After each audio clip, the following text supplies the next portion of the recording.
అందరికీ 79వ స్వాతంత్ర దినోత్సవ శుభాకాంక్షలు. మేము అనుకోని రీతిగా ఆంధ్రప్రదేశ్ గుంటూరు నుంచి కేరళ వెళ్తున్నాం.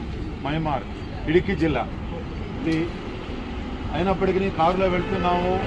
మనకేమి మన పాటికి ఇక్కడ ఎవరు పట్టించుకుంటారు, ఇక్కడ పాల్గొనాల్సిన అవసరం అనుకోకుండా ఈ దేశ స్వాతంత్ర పోరాటం ఆ రోజు మన కోసం మనం ఇట్లా స్వేచ్ఛగా జీవించడం కోసం ఎంతోమంది మాన ప్రాణాలని లక్ష్య పెట్టకుండా జీవితాలని త్యాగం చేసి కోట్లాది రూపాయల ఆస్తుల్ని పణంగా పెడితే మరి ఆ పోరాటం ద్వారా ఈ స్వాతంత్రం వచ్చింది.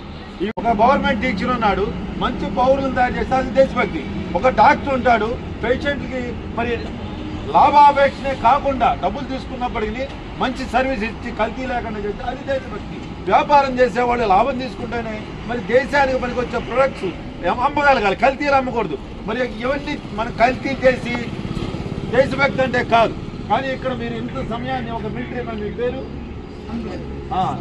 ఆ పేరు నాకు మరి ఆ వారి ఆధ్వర్యంలో ఇంత సమయం నేను అక్కడ చూడలా.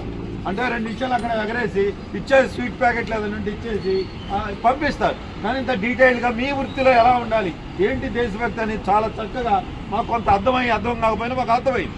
మరి కాబట్టి మరి ఈవేళ మనం ఈ స్వాతంత్రం ఊరికే రాలేదు. మనం భవిష్యత్తులో మరి వాటి లక్ష్యాల ముందు తీసుకెళ్లడంలో పౌరులుగా అందరి పాత్ర ఉంది. ఈ మధ్య కర్ణాటక విన్నారుగా, ధర్మస్థల అనే మాట మీరు అందరూ దేశవ్యాప్తంగా వినపడుతుంది. అక్కడ వందలాది మంది ఆడపిల్లలు మిస్ అయ్యారని విన్నారా మీరు? మీకు తమిళనాడులో లేదేమో, కర్ణాటకలో జరుగుతుంది. తర్వాత ఇట్లాంటివి ఏమైనా కానీ జరగకుండా మన ఒక పావుని కాపాడి యూట్యూబ్లో పెడుతున్నారు, స్నేక్ కాపాడుతున్నారు. మరి అట్లాంటి సమయంలో మనుషుల ప్రాణాలకి విలువ ఇవ్వాల్సిన అవసరం ఉంది. కాబట్టి అట్లా కనపడకుండా పోతే పౌరులంగా మనం మౌనంగా ఉండి ఈ దేశం ఇంతే అనుకోకూడదు. మనం పన్ను కడుతున్నాం, మన కోసమే ఈ రోడ్లు ఉన్నాయి, మన కోసమే వాటర్ స్కీమ్లు ఉన్నాయి. ఇవన్నీ కూడా మౌలిక సదుపాయాలు ప్రతిదీ కూడా మన పన్నుల ద్వారా జరుగుతుంది. మనకి మంచి జరగాలని మరి అంత మంచి చేశారు కాబట్టి వాటిని మనం పొందగలగాలి, వాటిని పొందలేకపోతే ప్రశ్నించగలగాలి.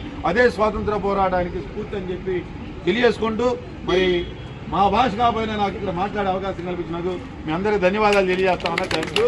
సారు 2 ఈ భాష మీకు అర్థమయ్యేలా భాషలో చెప్తాను.